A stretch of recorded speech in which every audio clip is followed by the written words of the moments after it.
Recording in progress.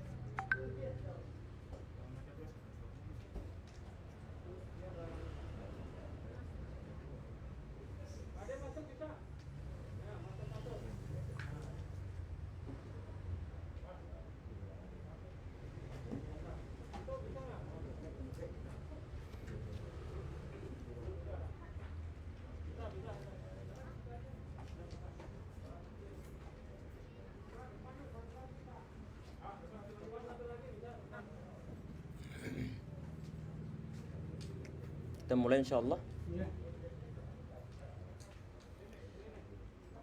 Assalamualaikum warahmatullahi wabarakatuh. Bismillahirrahmanirrahim. Innal hamdalillah nahmaduhu wa nasta'inuhu wa nastaghfiruh wa na'udzu billahi min shururi anfusina wa min sayyiati a'malina man yahdihillahu fala mudilla lahu wa man yudlil fala hadiya lahu. Wa asyhadu an la ilaha illallah wahdahu la syarika lahu wa asyhadu anna Muhammadan abduhu wa rasuluh. Tsumma amma ba'd. Ikhwah dan juga akhwat sekalian yang insyaallah dirahmati oleh Allah Subhanahu wa taala. Insyaallah kita lanjutkan kajian kitab Umdatul Ahkam yang dituliskan oleh Al-Imam Abdul Ghani Al-Maqdisi rahimahullah. Dan syarah yang kita gunakan adalah yang dituliskan ataupun yang didiktekan oleh Syekh Abdurrahman An-Nasir As-Sa'di rahimahullah. Semoga setiap pembahasan nanti dimudahkan oleh Allah Subhanahu wa taala untuk membahasnya dan juga dimudahkan oleh Allah Subhanahu wa taala untuk mempraktikkan sunnah-sunnah Rasulullah sallallahu alaihi wasallam insyaallah ya rabbal alamin. Bismillahirrahmanirrahim. Yang kita bahas adalah ini pertemuan kedua tentunya. Adalah langsung di hadis yang pertama insyaallah. Kitabut Thaharah. Bab tentang at-taharah ataupun bersuci. Al-haditsul awwalu. Hadis yang pertama. Ini untuk teman-teman nanti yang ingin kitab terjemahan ini, nanti insyaallah panitia akan mengirimkan sampul ya. Sampul dari kitab yang kita pakai insyaallah, baik yang Arabnya ataupun yang bahasa Indonesia. Nanti silahkan untuk mencari kitabnya, baik yang terjemahan ataupun yang kitab Arabnya langsung. Semoga diberikan rezeki oleh Allah Subhanahu wa taala untuk memilikinya insyaallah ataupun untuk membelinya. Amin ya rabbal alamin. Bismillahirrahmanirrahim. Al-haditsul awwalu, hadis yang pertama. Yang kemarin kita sampaikan bahwa kitab ini sekitar 420-an hadis, 420-an hadis. Dan nanti pertemuannya mungkin satu hadis ataupun dua hadis yang kita bahas insyaallah. An Umar bin Al-Khattab radhiyallahu anhu qala sami'tu Rasulullah sallallahu alaihi wasallam yaqul, kata beliau, aku mendengar Nabi Muhammad sallallahu alaihi wasallam beliau bersabda, innamal a'malu binniyat. Innamal a'malu binniyat. Ini hadisnya sangat masyhur. Kita sering mendengarnya. Innamal a'malu binniyat. Sungguhnya segala amalan itu tergantung niatnya. Ataupun diartikan sungguhnya sahnya suatu amalan itu tergantung niatnya. Ataupun mungkin diartikan sungguhnya segala amalan itu tidak lain tergantung pada niatnya. Wa innamal likulli imri'in ma nawa. Dan sungguhnya tiap-tiap orang tidak lain adalah dia akan memperoleh balasan dari apa yang diniatkannya. Artinya masing-masing orang itu nanti dia memperoleh sesuatu sebagaimana yang dia niatkan. Faman kanat hijratuhu ilallahi wa rasulihi. Barang siapa yang hijrahnya, niat hijrahnya adalah karena Allah dan juga karena Rasulullah, fa hijratuhu ilallahi wa rasulihi. Maka hijrahnya ataupun pahala hijrahnya adalah karena Allah dan juga Rasulnya. Wa man kanat hijratuhu lid-dunya, dan barang siapa yang hijrahnya ataupun niat hijrahnya adalah karena dunia yusibuha, yang dia dapatkan, aw imra'atin yang kihu, ataupun seorang wanita yang dia nikahi, fa hijratuhu ila ma hajara ilaihi. Maka niat pahala hijrahnya adalah sebagaimana yang dia niatkan tersebut. Hadis ini ya ikhwah sekalian, rahimani rahimakumullah. Ini adalah hadis yang oleh para ulama seringnya ditempatkan, khususnya untuk pembahasan suatu hadis, seringnya adalah ditempatkan di urutan yang pertama. Sebagaimana misalnya disampaikan oleh Al-Imam Al-Mahdi, Abdurrahman Al-Mahdi rahimahullah. Beliau mengatakan bahwa yang bagi likulli man sanafa kitaban ataupun sannafa kitaban, seyogianya orang yang menulis suatu kitab ayyabtadi'a fihi bihadzal hadithi. Seyogianya seorang muallif, seorang penulis kitab itu dia memulai hadisnya, memulai pembicaraannya, memulai pembahasannya adalah bihadzal hadis, dengan adanya hadis-hadis ini. Tujuannya untuk apa? Tambihan li talib ala tashihin niyah. Adalah dalam rangka untuk mengingatkan para pelajar, seorang talib, seorang santri, untuk apa? Untuk meluruskan masalah niat-niatnya, seakan-akan itu di saat hadis ini ditempatkan di poin pertama ataupun ditaruh di awal bab, seakan-akan itu musannifnya ataupun penulis kitabnya dia ngingetin, hei talib ataupun para tulab, ingat nih, di saat ente ngaji, niatkan, perhatikan niat ente. Apakah benar-benar karena Allah Subhanahu wa taala ataukah karena hal yang lainnya? Perlu untuk diingatkan dari awal, biar di saat kita ngaji, di saat kita nuntut ilmu, di saat kita melaksanakan segala amalan ibadah kita perhatikan niat kita hanya karena Allah Subhanahu wa taala. Dalam hadis ini ya ikhwah, rahiman wa rahimakumullah, Al-Imam Asy-Syafi'i rahimahullah, beliau mengatakan bahwa hadis ini yadkhulu fi hadzal hadis ataupun yadkhulu hadzal hadis fi 70 baban min al-fiqh. Kata Imam Asy-Syafi'i, hadis ini pembahasannya ini dimasukkan dalam 70 bab dalam fikih. Artinya ada 70 bab dalam fikih yang menyangkut masalah pembahasan masalah niat. Ada sebagian ulama mengatakan bahwa hadis ini adalah sulusul ilmi ataupun sulusul Islam, sepertiga dari agama Islam. Ini hadisnya adalah hadis yang sahih. Kemudian di poin berikutnya ya ikhwah, kita langsung bahaskan nanti syarah yang disampaikan oleh beliau di sini. Qauluhu, perkataan beliau ini, perkataan di mana? Perkataan Nabi Muhammad SAW dalam hadis ini, innamal a'malu binniyat. Perkataan innamal a'malu binniyat. Sesungguhnya sahnya amal itu tergantung niatnya, ataupun semua amal tergantung niatnya.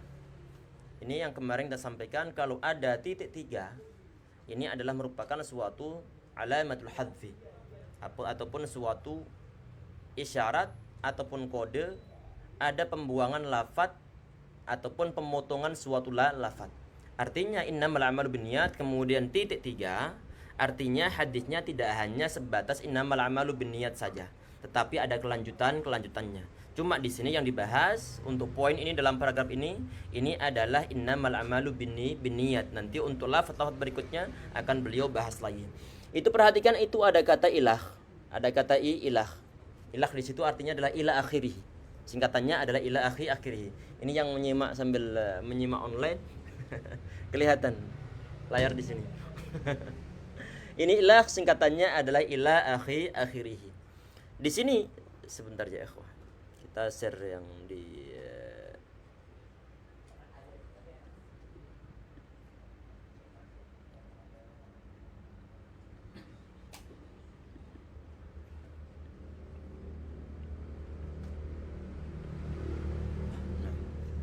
itu ilah singkatannya adalah ila akhirih. Beliau mensyarahi di sini, ini adalah perkataan dari Syekh As-Sa'di rahimahullah. Beliau mengatakan, la yutasawwaru al-'amalu illa binniyah. Kata beliau, la yutasawwaru al-'amalu illa binniyah. Kata beliau, tidak kebayang ada suatu amal perbuatan ataupun tindakan tapi enggak ada niatnya ataupun enggak ada tujuannya. Ini enggak kebayang. Kemudian beliau mengatakan, wa amma wujudu suratil amal dunan niyah. Adapun kalau ada bentuk amal tanpa niat, fala yusamma amalan, maka tidak bisa disebut sebagai suatu amal. Wa dzalika ka'amalin naim wal majnun, yaitu sebagaimana perbuatan orang yang tidur. Orang tidur kemudian dia ngigo, kemudian dia berjalan, tidur sambil berjalan. Dia sama sekali tidak sadar. Wan majnun, dan juga orang gila. Orang gila, dia di saat berbuat, dalam hatinya itu blank sama sekali, nggak sadar dia. Kalau orang waras, niscaya di saat dia berbuat, misalkan antum coret-coret begini nih, ada tujuannya untuk nyoret nih, untuk nyoret. Ada komando di situ untuk mencoretkan pulpen kita. Di saat antum makan, di sini ada nasi, kemudian antum memasukkan nasi tersebut ke dalam mulut. Di situ ada suatu tujuan, ada suatu maksud memang. Kita melaksanakan suatu, ada suatu rencana di sana untuk masukkan suatu dalam mulut kita. Kita perhatiin di sini ya ikhwah. Inilah yang disebut sebagai suatu niat. Ini yang disebut sebagai suatu niat. Artinya orang yang dalam keadaan normal dan dalam keadaan sehat, dia itu melaksanakan segala aktivitasnya adalah dengan ada suatu kesadaran untuk melaksanakan suatu hal. Di sini Al-Imam Ibnu Qayyim rahimahullah, beliau mengatakan tentang masalah niat ini. Ini disebutkan oleh beliau dalam kitab Ighathul Lahfan. Beliau mengatakan man qa'ada yatawaddu'. Barang siapa yang duduk untuk berwudu nih, misalkan di tempat antum, di musola atau masjid antum, di depan kadang-kadang di depan kerannya itu ada tempat dudukannya. Di saat antum duduk, ini antum duduk di sana, yang kira-kira mau ngapain? Mau nonton TV kah? Mau baca-baca kah? Kira-kira mau ngapain di sana? Mau berwudu. Di saat antum sudah duduk di sana, itu sudah berniat. Ini disampaikan siapa? Oleh Al-Imam Ibnu Qayyim al-Jauziyah. Termasuk misalnya kata beliau di sini adalah wa man qama liusalli. Orang yang berdiri misalkan sudah dikumandangkan. Kemudian antum ke shaf, kemudian antum berdiri di sana. Ini sudah masuk dalam kategori niat.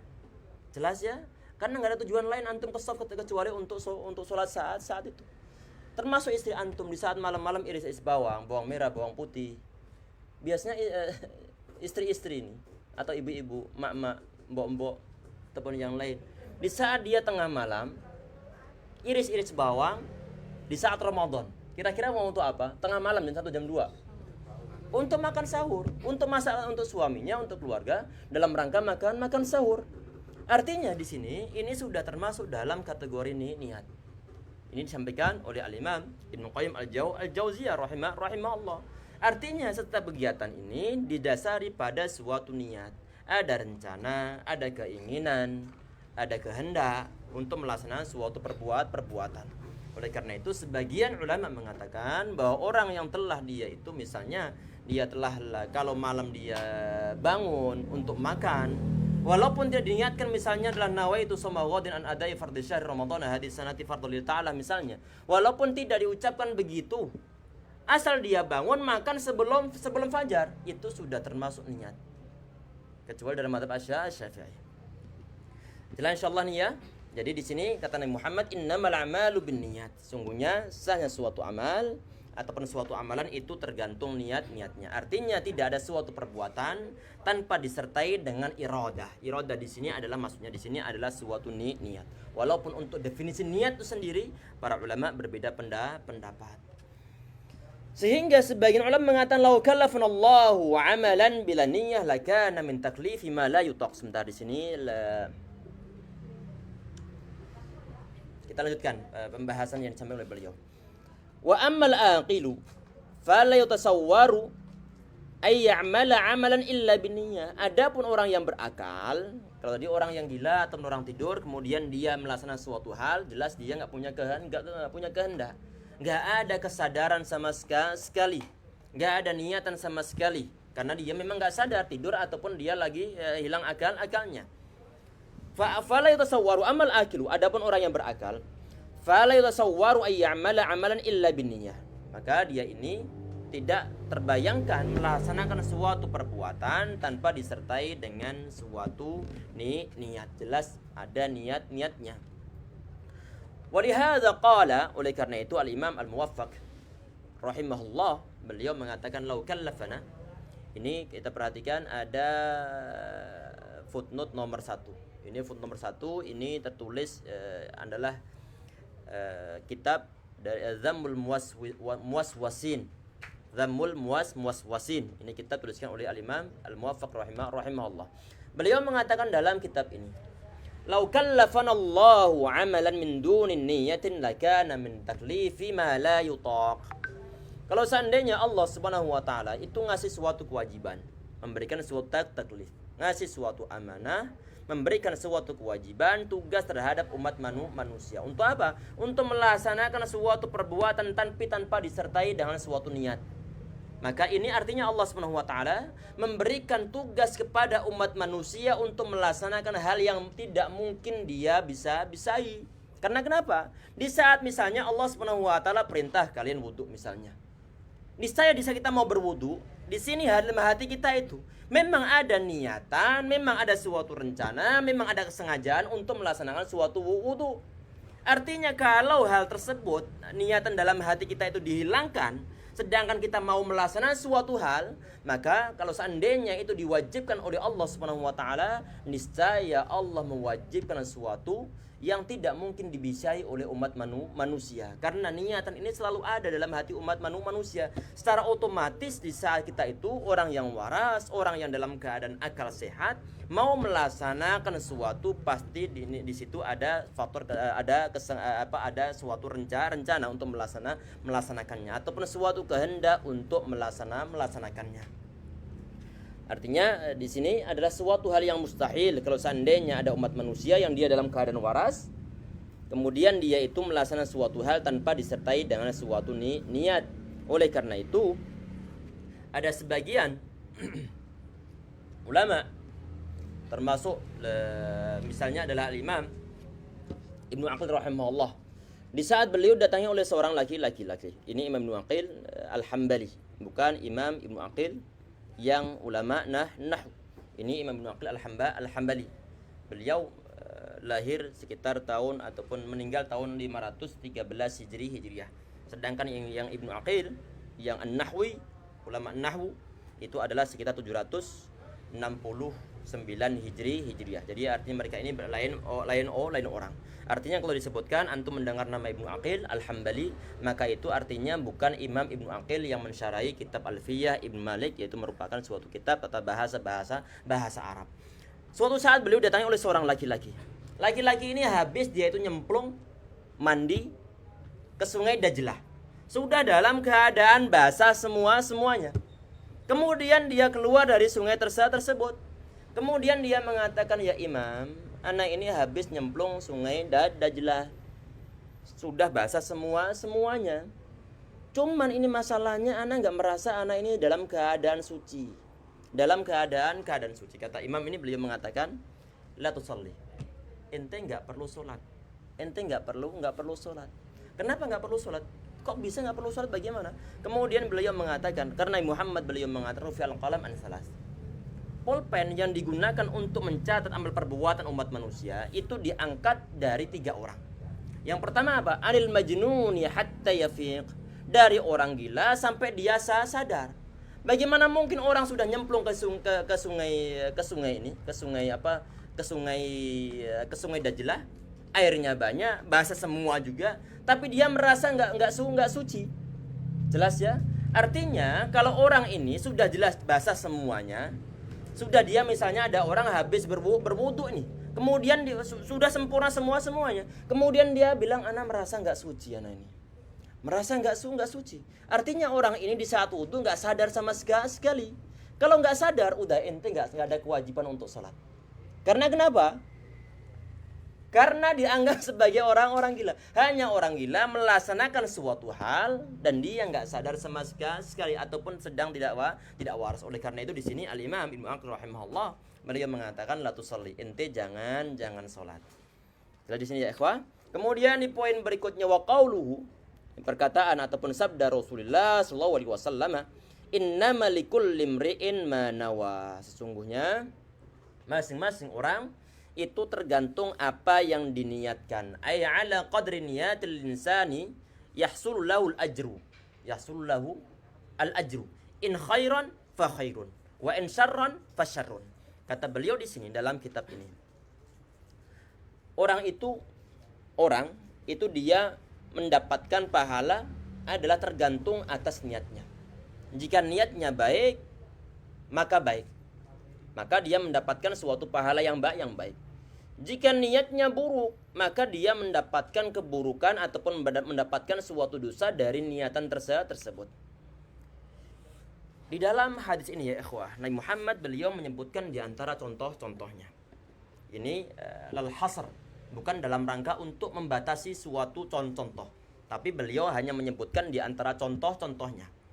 Apa contohnya di situ adalah man kana hijratu ilallahi wa rasulihi fa hijratuhu ilallahi wa rasulihi. Barang siapa yang hijrahnya itu adalah niatan untuk Allah Subhanahu wa taala, ingin mendapatkan ridha Allah, ingin melaksanakan suatu perintah Allah Subhanahu wa taala agar kaum muslimin di zaman Muhammad saat waktu hijrah mereka berhijrah semuanya. Kalau niat hijrahnya dari Mekah menuju Madinah itu adalah untuk Allah, niatnya ikhlas karena Allah, mematuhi perintah dia untuk berhijrah, maka fa hijratullahi wa rasulihi. Maka hijrahnya, niat hijrahnya, pahala hijrahnya memang dia nanti mendapatkan adalah karena niatan Allah dan juga Rasulnya. Niat untuk mendapatkan pahala dari Allah ataupun dari Nabi ataupun mengikuti sunnah Rasulullah sallallahu alaihi wasallam. Wa man kana hijratul dunya, barang siapa yang hijrahnya. Ada sebagian orang mungkin ini mengingatkan Muhammad, beliau mengingatkan kepada kaumnya, mengingatkan sebagian umat, mengingatkan para sahabat semuanya. Mungkin sebagian di antara mereka di saat mereka berhijrah lid dunya yusibuha. Niat hijrahnya adalah karena faktor dunia. Mungkin sebagian di antara mereka ngira-ngira nih, ini sepertinya gerakan Nabi Muhammad ini cukup sukses. Prospek kedepannya. Sehingga di saat kaum muslim mereka pada berhijrah, sebagian langsung berhijrah tapi tidak diniatkan untuk mendapatkan suatu pahala dari Allah Subhanahu wa taala. Tapi karena faktor dunia, mungkin untuk faktor bisnis, karena mungkin kira-kira bahwa nanti di Madinah ataupun Yathrib saat itu nanti akan menjadi suatu kota yang besar, sehingga peluang bisnis sangat besar. Oleh karena itu udah hijrah saja. Kalau niat hijrahnya adalah karena faktor dunia, karena bisnis ataupun yang lain sebagainya, maka dia hanya mendapatkan fa hijratuhu ila ma hajara ilaih. Maka dia itu hanya mendapatkan apa yang dia niatkan. Ibarat itu apa? Hanya mendapatkan faktor bisnis saja, keuntungan dunia, sedangkan pahala di akhirat tidak akan dia dapatkan. Ada orang misalnya begini, dia perhitungan sangat matang misalnya. Ini ada suatu masjidnya adalah masjid baru. Udah, Anda mau pindah ke sana, beli rumah yang sekitar sana. Ini masjidnya kelihatannya denahnya ataupun apa namanya, layoutnya ini kelihatannya sangat besar. Dimungkinkan nanti sangat besar juga jamaahnya. Udah, Anda beli rumah di sana, sekitar rumah sana. Dalam rangka apa? Dalam rangka bisnis. Kemungkinan peluang bisnis sana sangat besar. Kalau niatnya adalah hanya sekedar bisnis, maka dia tidak mendapatkan apa-apa. Tapi kalau niatnya adalah nanti kemungkinan ini dakwah yang dalamnya akan besar nanti.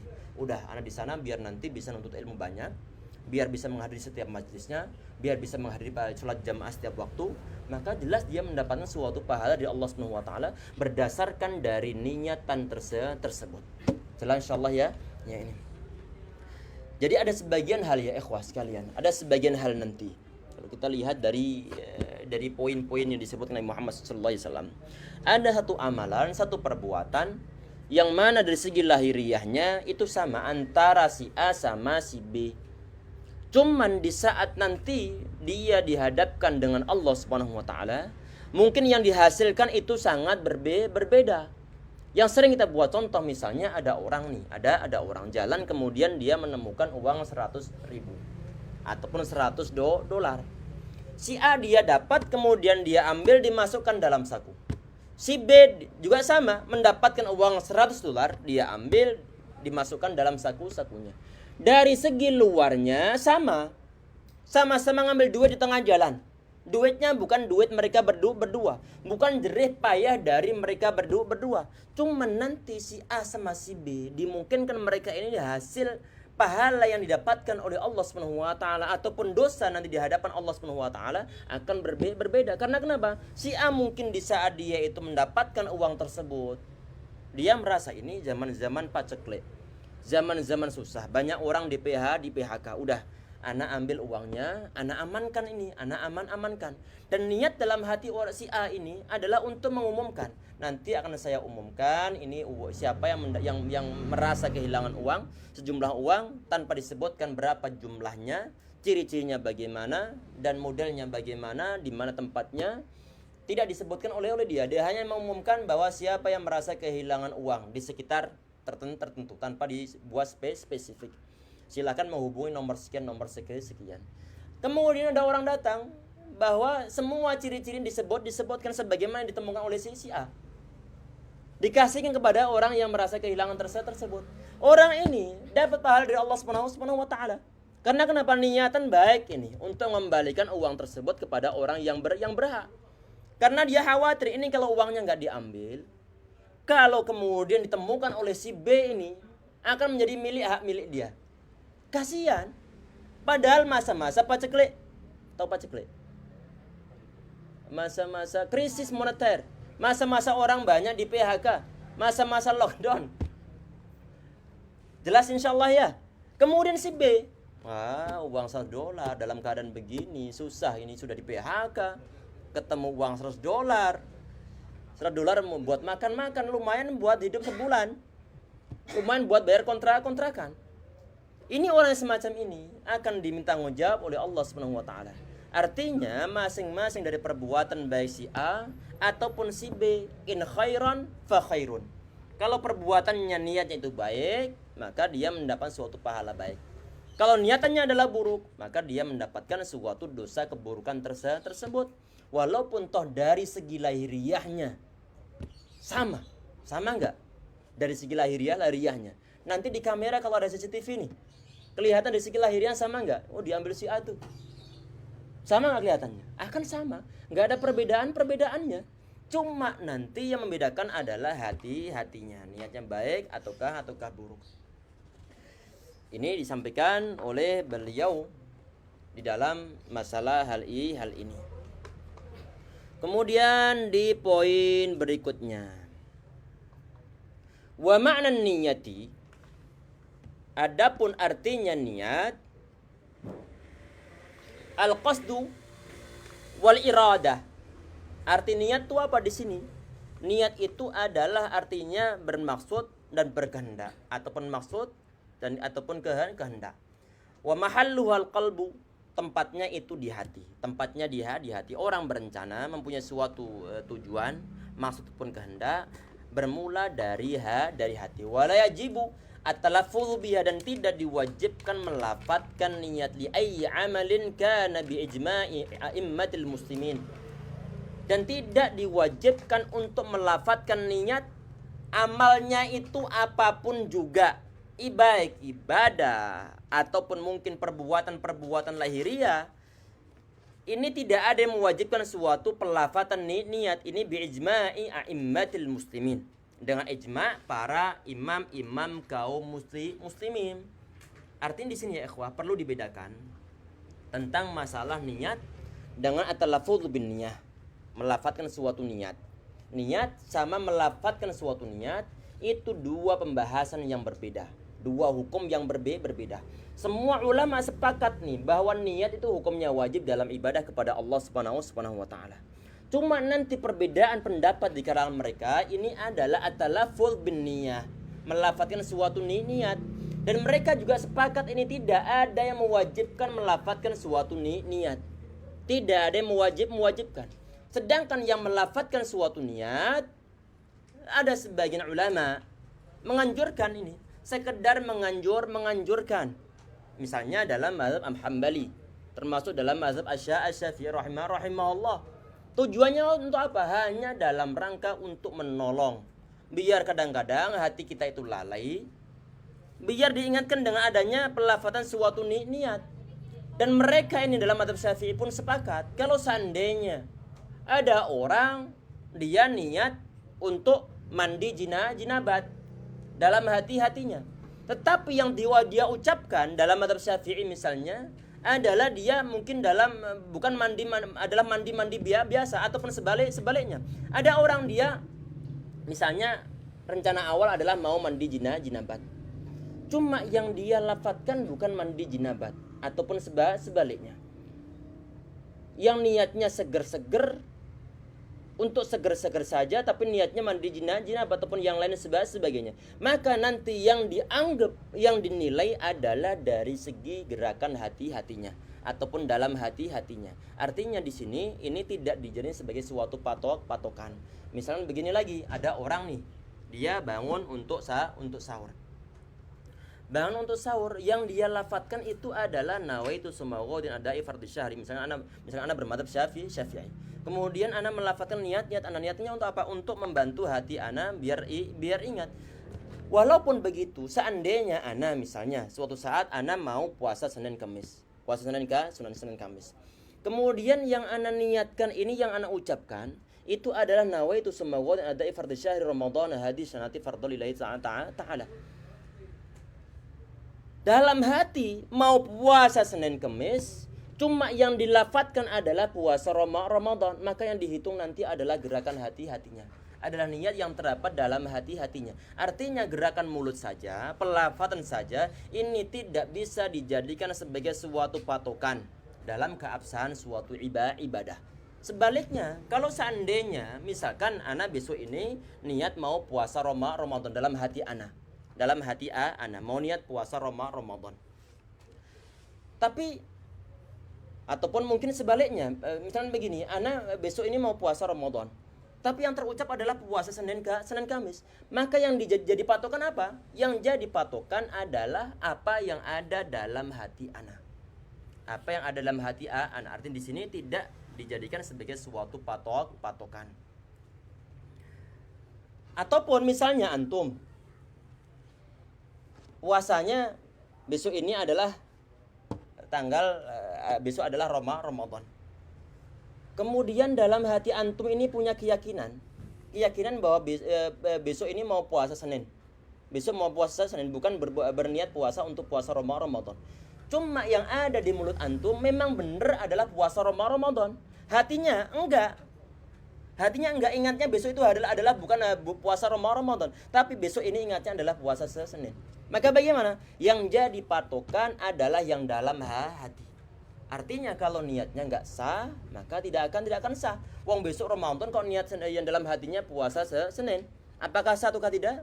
Tidak sah. Walaupun toh ana telah mengucapkan nawaitu sumawudin. Jelas insyaallah nih ya. Tadi ini adalah dalam mazhab Syafi'i. Ada sebagian mazhab termasuk misalnya adalah mazhab Hanafi yang mengatakan melafalkan suatu niat itu hukumnya adalah bid'ah. Karena kenapa? Nabi Muhammad beliau tidak melaksanakannya. Dan beliau dalam mazhab Hanafi, kalau ada orang was-was, enggak yakin dengan niatan yang ada dalam hatinya. Kemudian dibantu dengan gerakan bibir ataupun mungkin dengan disuarakan, dengan dilafatkan. Ini dalam mazhab Hanafi dianggap baik. Karena kenapa? Karena untuk memerangi was-was tadi itu. Kalau enggak ada niat untuk memerangi was-was, maka hukumnya adalah bid'ah.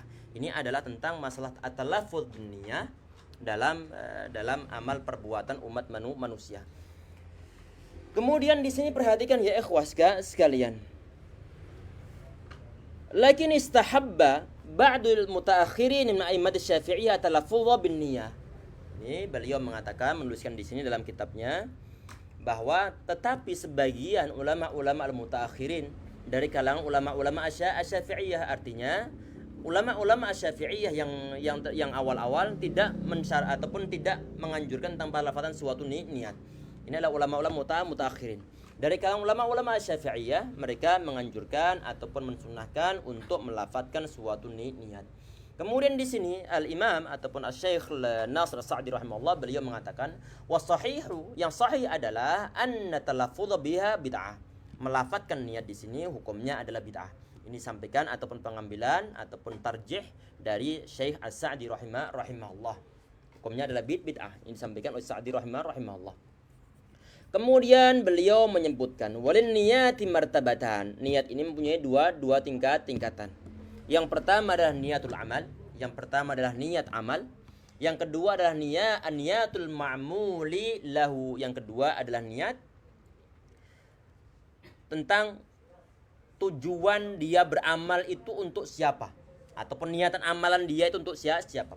Pertama tadi ini adalah niatul amal, niat amalnya.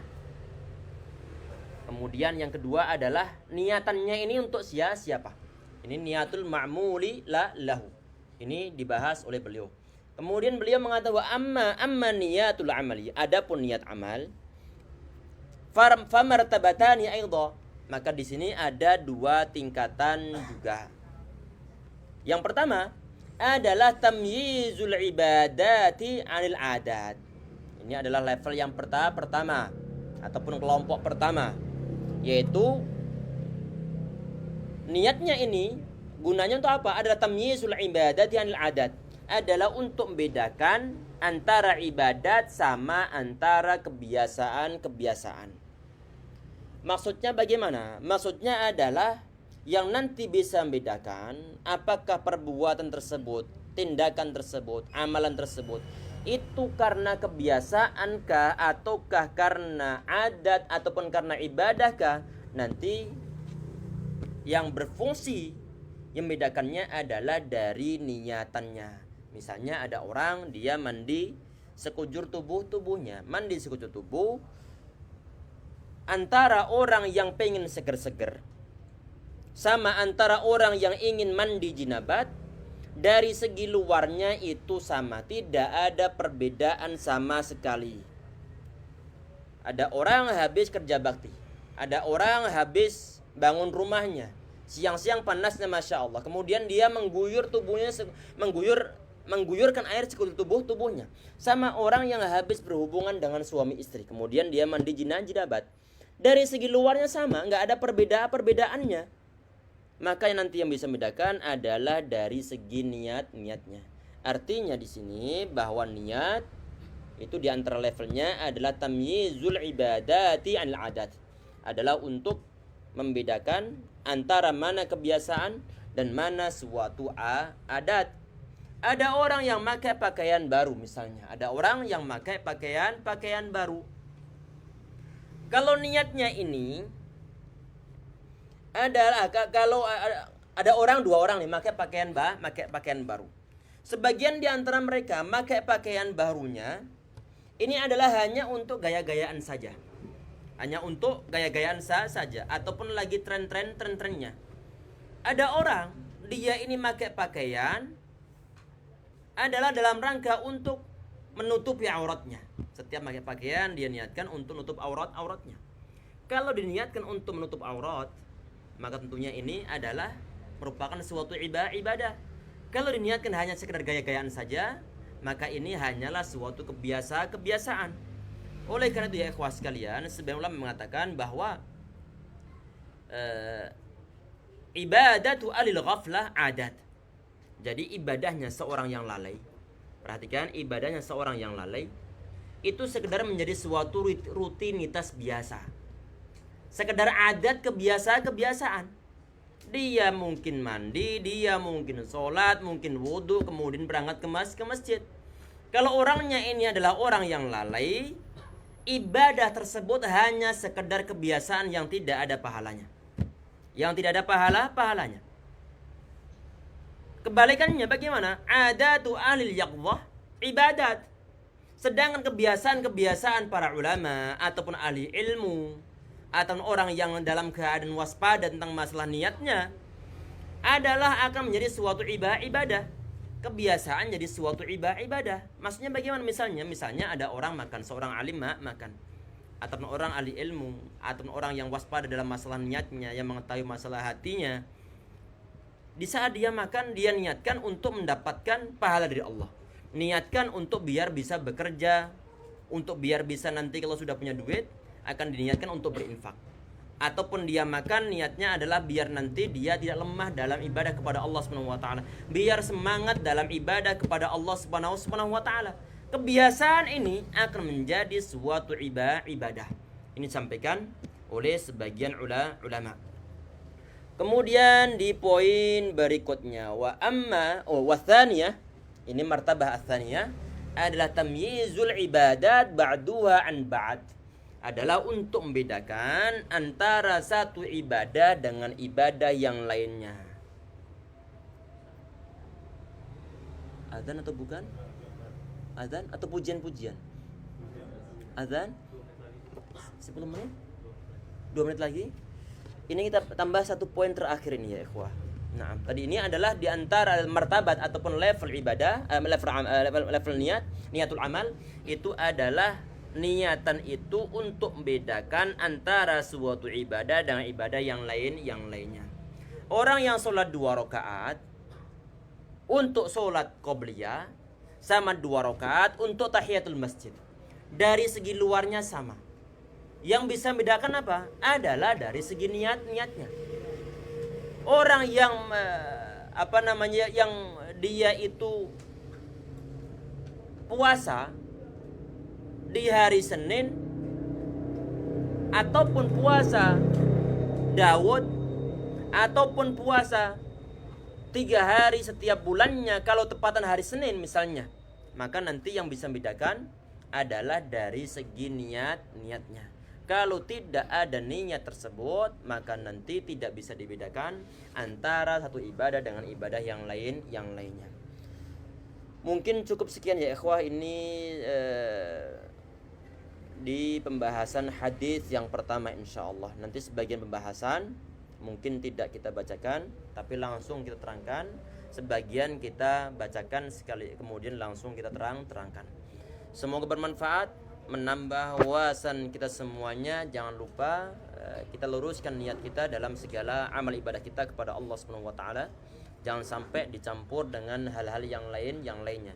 Jangan sampai dicampur dengan tujuan-tujuan keduniaan yang lainnya, yang nanti tentunya semuanya akan menggerus pahala kita di hadapan Allah Subhanahu wa taala.